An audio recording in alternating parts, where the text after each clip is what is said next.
I set up an automated payment for my rent. The survival mode me would be freaking out at the idea that my entire check is gone. Let me tell you. The caption just says single mama diary, where her paycheck vanished. So let's see how her paycheck vanished. Freaking out at the idea that my entire check is gone. Let me tell y'all. I set up an automated payment for my rent. Big girl over here. Got my priorities in order and shit. The day that I put it, I forgot wasn't the day that I get my check from my job. When they tried to process it, it didn't go through. So I then processed it from my business account. Why I wake up this morning to my check and the original rent payment went through. So now I have over $4,000 in paid up rent. The survival mode me would be freaking out at the idea that my entire check is gone. But I'm taking it very well because I've made over $8,000 in the first 11 days of March, all from my phone. Life is good. That's a good problem to have. I was a little finicky at first when I seen it and I was like, holy shit, like that actually just happens. But then I'm like, oh, okay. Pish posh. I got paid today and somehow I'm already broke. The caption says financial struggles of a broke single girl in her late 20s starting over. I got paid today and somehow I'm already broke. I genuinely don't understand how money disappears this fast anymore. I swear when I was younger, payday used to feel exciting, and now the older that I get, it just feels like a countdown. Because the second the money hits my account, it's already going somewhere. Rent, bills, grocery, gas, subscriptions I even forgot to cancel. And suddenly I'm looking at my account like, oh, all my money's gone. And the worst part is I didn't even buy anything fun or for myself to enjoy. I'm not out here living some crazy luxurious life. I'm literally just trying to survive. Like this grocery haul that I'm doing right now, the total came to $200 and this is literally groceries that are only going to last me for 2 weeks. What the heck? And I know I need a budget better and I know I need to be smarter financially. And honestly, I'm trying, I'm really trying, but sometimes it feels hard to get ahead when you're already feeling behind. And then social media makes it worse sometimes too, because you go online and it looks like everyone is traveling, buying houses, living their perfect lives. Meanwhile, I'm over here just trying to financially recover from buying shampoos and groceries in the same week. But I don't know. I think I'm slowly realizing that a lot more people are struggling right now than we think. People just don't really talk about it. And honestly, this year, I really want to change my situation, even if it's slowly, even if I don't fully have it figured out. At least I want to know that I'm trying, because I don't want to feel this feeling forever. And I know that there's better out there for me.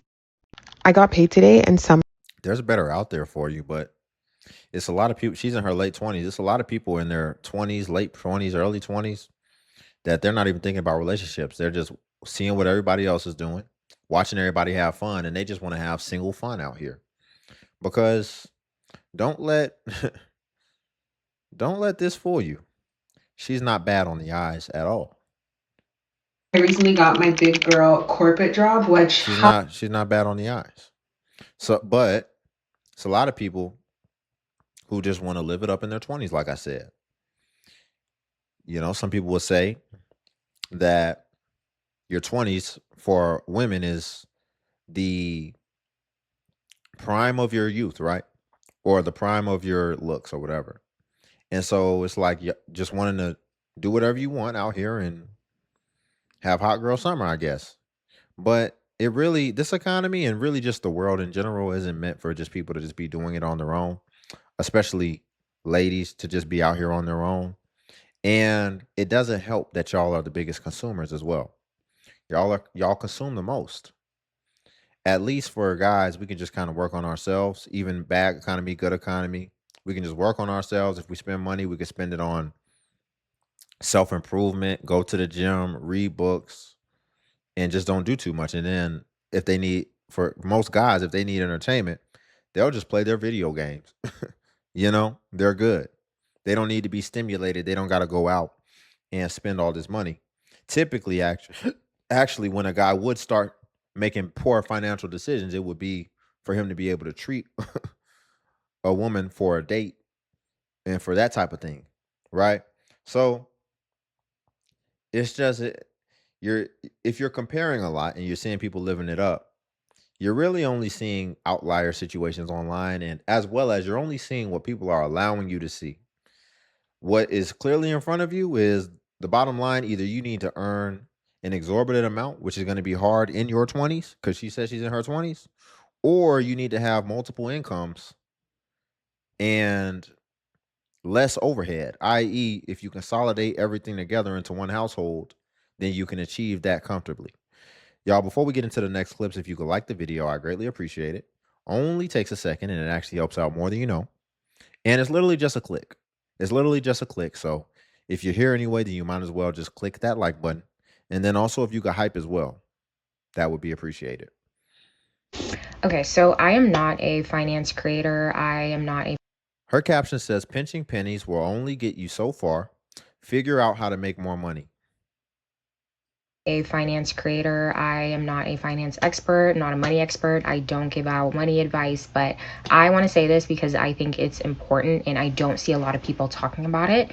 You may not have a spending problem, you may just have an income problem. This is especially important for young people in their 20s. I'm in my 20s. People will tell you, save your money, save your money. Yes, save your money. Like, don't go and buy a bunch of things that you don't need, but also acquire skills so that you can increase your income and then apply those skills to a vehicle where you have unlimited earning potential. When the cost of living is rising, when inflation is through the roof, there is only so much you can save. You still got to pay for shelter, you still have to pay for food, you still have to pay for transportation. Like, you need to be able to cover the basics, right? And if the cost of the basics is rising, then you want to be in a vehicle where you can increase your income as inflation is rising.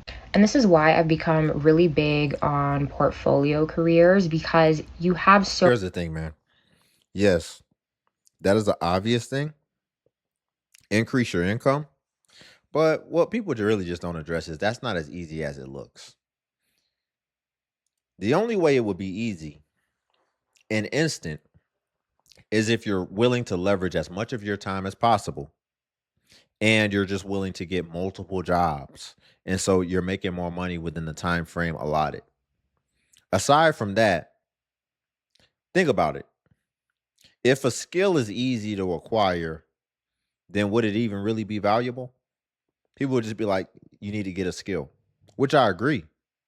But if a skill is easy to acquire, would it even be valuable? Meaning, if the skill, anybody can just go do it and they can go get it in a week, and all of a sudden they get tens of thousands of income boost, then the logic wouldn't even work and it would just stop right there. So skill acquisition is going to be time consuming. It's going to be time consuming. But like she said, we have financial struggles right now. Inflation's hidden right now. So that's why you see me go more towards instant results. Again, for one, if you're going to do it alone, then the instant result would be to leverage as much time as possible, work multiple jobs, and then still find time to be able to carve out time to be able to gather a skill and be using your time in that way, because Rome wasn't built in a day. You're not going to get a skill in a day. You need to treat your skill acquisition the same way you treat going to the gym. You're not going to go to the gym in one day and become Arnold. You just have to go there consistently. So you should just have it set in place where you self-develop consistently and incrementally over time.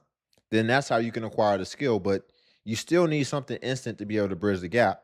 And that's why I continue to recommend get in a relationship, because that's actually how we were designed to actually be on this earth. Yin and yang, masculinity, femininity. If it comes together correctly, then it can actually be very harmonious and it can actually accelerate and boost things tremendously in both of the individual's lives. But if it comes together the way it's supposed to be.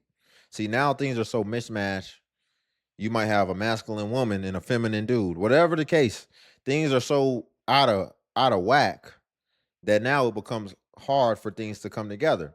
And a lot of things have been socially engineered. I'll give you that.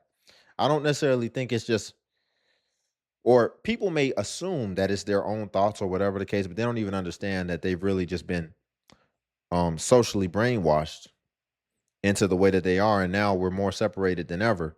And you notice everybody is struggling in their own right, just about, unless you're willing to just be capable and be self-reliant and actually go the extra mile on your own behalf and do what most people are not willing to do. And so if you're willing to do that, then cool, then you can do it. But at the end of the day, Rome wasn't built in a day, like I said. So nothing is just going to come overnight.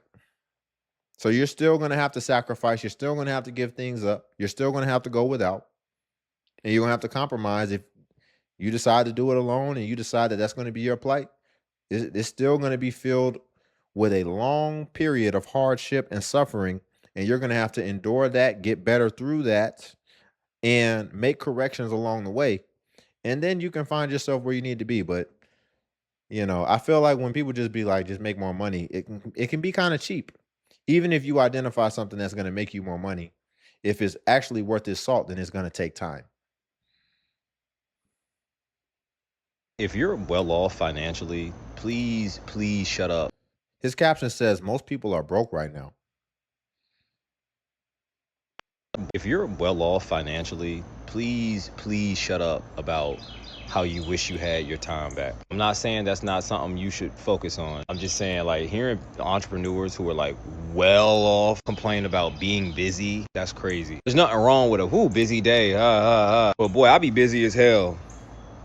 I ain't never going back. There was a time where I would shmoo a kite. You understand me? All I wanted was the opportunity to work to make more money. Yeah. I literally was just, I would have killed somebody for the opportunity, for that opportunity. To be busy. I just feel like the wrong people be. One of my favorite quotes: "A busy man is a happy man." Absolutely. When you have stuff to do and you're busy, that's a blessing. That's a blessing more than you know it. So I agree 100%. Getting blessed because I don't give. Well, I work for 24 hours straight. So long as I got my bread, yeah, I'm good, bro. I'm good. I swear to God, I'll do whatever I have to do, bro. I'm good. Fuck, if I gotta drive from here to Timbuktu, pick up 1,000 pounds, hold it on my back, I got money? Okay. Because right now, yo, people are broke as fuck. I've been really taking the temperature of TikTok and how people are talking about money. People are broke as fuck. And like, yeah, I'll be out of touch sometimes. I ain't gonna lie. Because my life be going good, but I'll be damn if you catch me complaining. I'll still be up at 4:30 a.m. getting shit done. Show do. Like my motherfucking life depend on it. What? I don't even go to work no more. Like my motherfucking life depend on it. I be shipping out these packages, these Professor Pep Cannon Pep Preparedness pack. I be taking care of shit. I be driving around the city. I got other businesses and shit. I be doing what the fuck I gotta. Boy, y'all ain't felt struggle, boy. Y'all know, I'm trying to tell you that story I told you the other day. Y'all know what it feel like to put on your janitor shirt, walk outside your damn car gone, and you done paid hella catch up payments and they took your shit anyway. You don't know what that fucking feel like? No.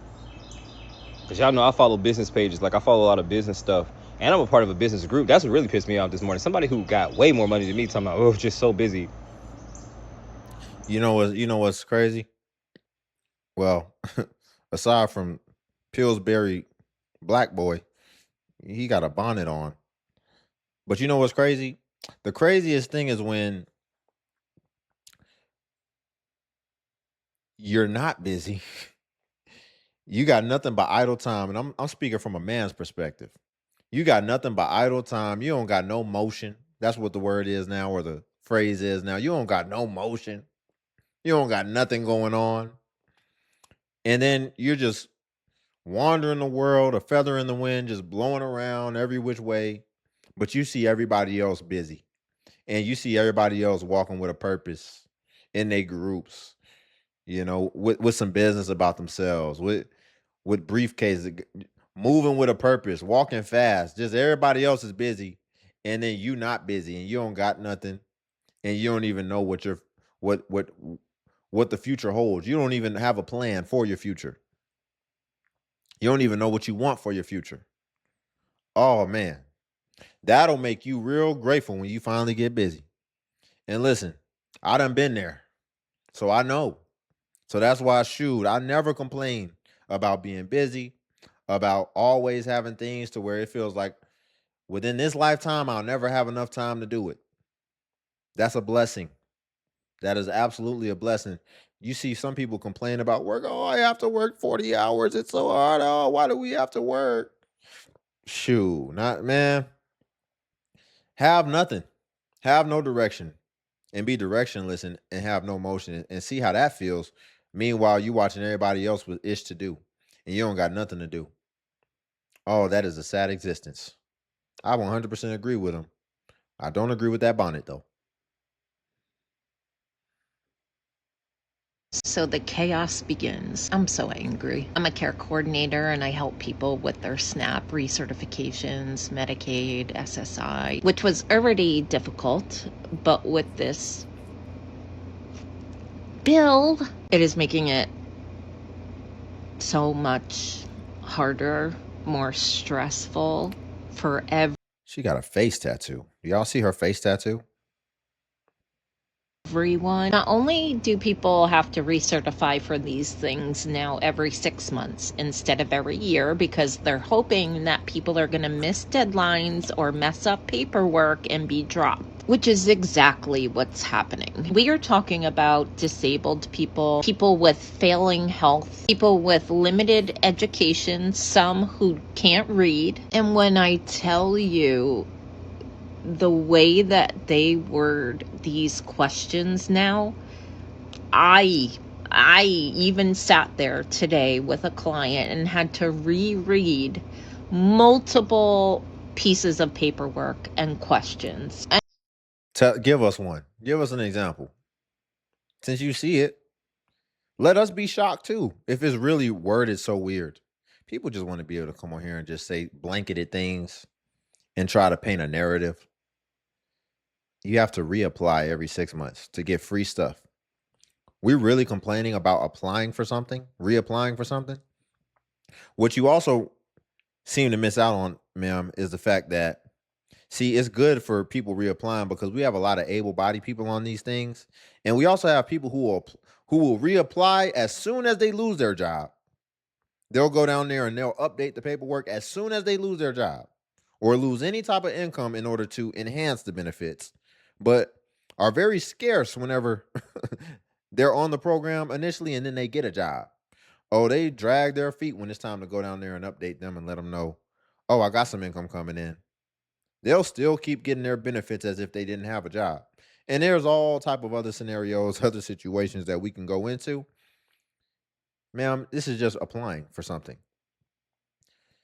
She's saying the questions are worded weird. Okay, last time I checked, see, you're not gonna keep on making things seem like it's just so crazy, ma'am. Oh, people can't need help, whatever. Last time I checked, AI is not only reserved for the elite. There's no boundary. People really don't understand what a blessing it is today. We live in the information age, ma'am. Don't you know they used to actually restrict information to where they would actually take your life if you learn certain things because they knew how dangerous that was? They used to really try to restrict information. We live in the information age. I would say the way that they restrict information now is they just put out so much information to where it's hard to distinguish the correct information from the false information. And I feel like this is actually a prime example, ma'am, because I feel like you're trying to paint some false information as far as paint this in a certain way when it's really just not that big of a deal.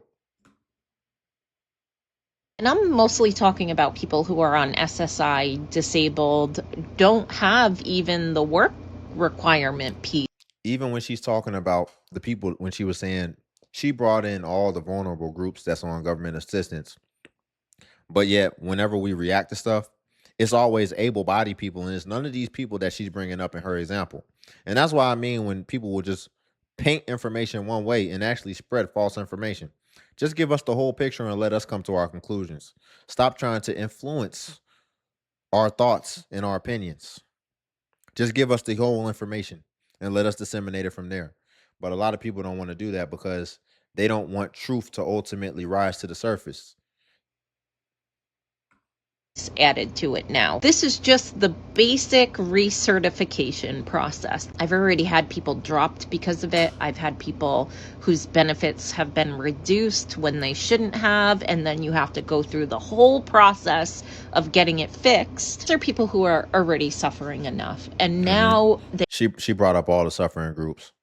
This is all you would have to ask her. So, ma'am, let me ask you this. Since you're bringing up all these suffering examples and people who are blind and all this type of stuff, are you going to sit here and tell us that you've never once had an able-bodied person walk into your office and apply for benefits? An able-bodied person with no kids, one kid, whatever. Are you going to sit here and tell us that you've never seen able-bodied people who already had kids that were then continuing to have more kids and then walk back in your office and update you on the more kids that they had when they were already on the program? So why didn't you bring up those examples? You only brought up the vulnerable groups, the blind people, the people who are 126 years old. Well, she didn't bring it up because she's trying to paint something and because she has an agenda. And I don't like it when people have an agenda. I just like when you give the information how it is and then let us ultimately just come to our own conclusions.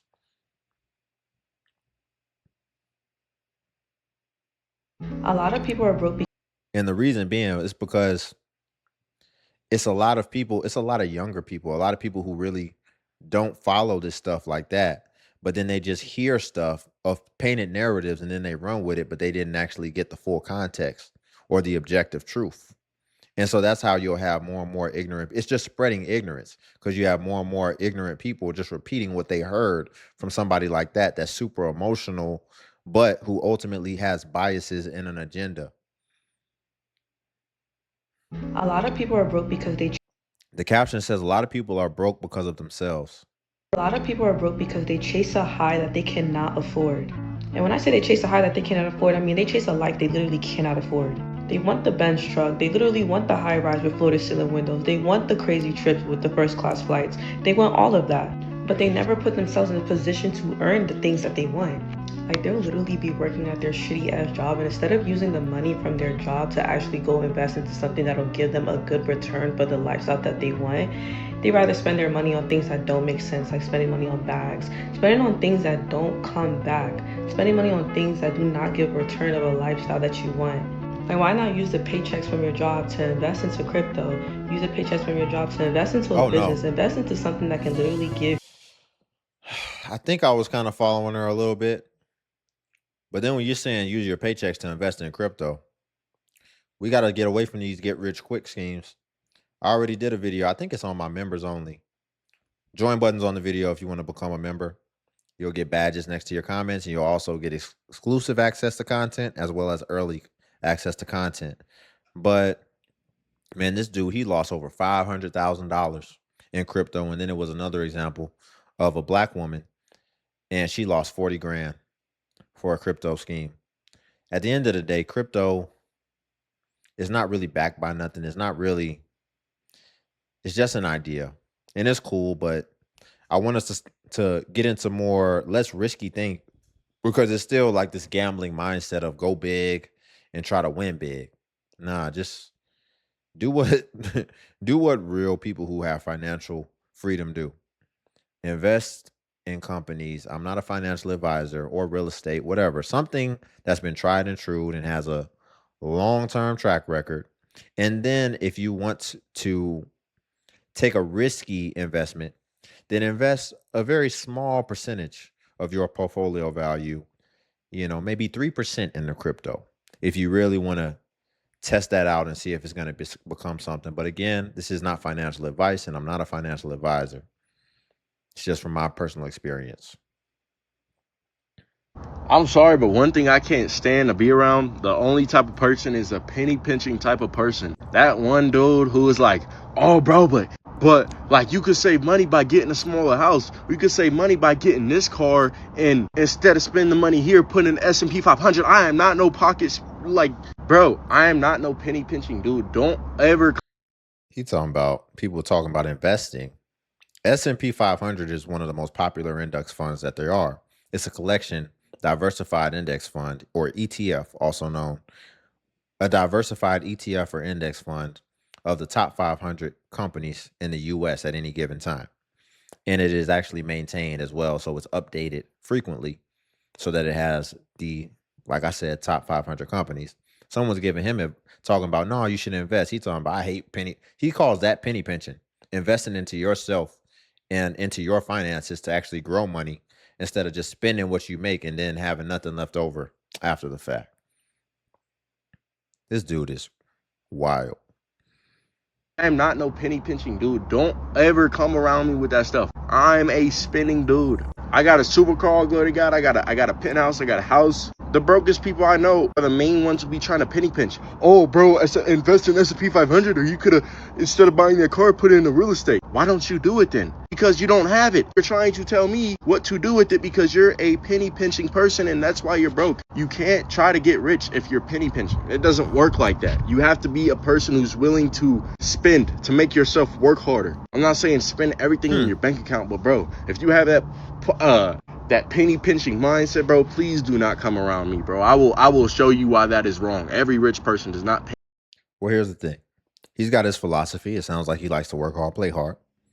And it sounds like he actually uses his spending as an incentivization mechanism in order to get him to earn more. So that might work for you. But in general, that is not a smart bet. And I would argue that you may be assuming, because you look young, you may be assuming that the money's going to keep on flooding in the way that it is. You can still have that philosophy, but still have an allocation. And by allocation, I mean still have a portion to where you do keep for yourself just in case and not just blow through everything. There's a way to do it. Even if you just make sure you keep 15% of whatever you earn, but you spend, everything else, which I still wouldn't recommend. I would expect you to spend more, but if he earns a lot, then it could still be substantial. So that's cool. But for most people are going to be, I'm not going to say that they are more risk averse. I think they should be more risk averse, because what we find is that then people end up talking about some, like the other woman, acting like everybody's on government assistance and needs all this help. But in a lot of cases, we just see that people were irresponsible with what they had and that they had opportunities, but they ultimately weren't thinking about retirement during the periods when they had the greatest opportunity to be able to actually prepare for retirement. So it's his philosophy. And at this point, when a nigga asks me, am I single? And I say, Caption, I'm too dang broke to date. This be so crazy. Listen, fellas, man, this is one of the red flags when a woman is goofy minded. When she's referring to a man as a ninja. Even if you hear her call you, like if she's in her friend groups and she calls you her ninja, for lack of other words. Yeah, my ninja is this, that. Ma'am, that's your man. Just refer to a man as a man. Why do you have to talk like that and refer to a man? Like, yeah, I never understood that. And that's usually a red flag to let you know where somebody's mind is at. and at this point, when a nigga asks me, am I single? And I say, yes. Oh, you don't have a man? No, I don't. And they ask me why I'm single, and they try to throw in you must be crazy, you must be the problem. No, baby, I'm broke as fuck. Yeah, that's why. Look at what you focus on. Look at what you talk about. Look what you say. Look at how you communicate. Calling dudes ninjas. And then, you think we're not paying attention? You think we're that dumb? Where we can't pick up on energy of a woman who's for a good time as opposed to for a long time? The first, and that was the first impression too. The second she opened her mouth, I already knew, oh, this is for a short time, not a long time. And they try to throw in you must be crazy, you must be the problem. No, baby, I'm broke as fuck. So you the problem. I don't have no monions. My life is shit. You the problem. I'm living paycheck to paycheck, nigga. I can't give you shit right now. Like, I'm focused. I need to be focused on the monion. Problem. Fuck love. And at this point, See, then I tell you, her mind is all messed up. It's so obvious.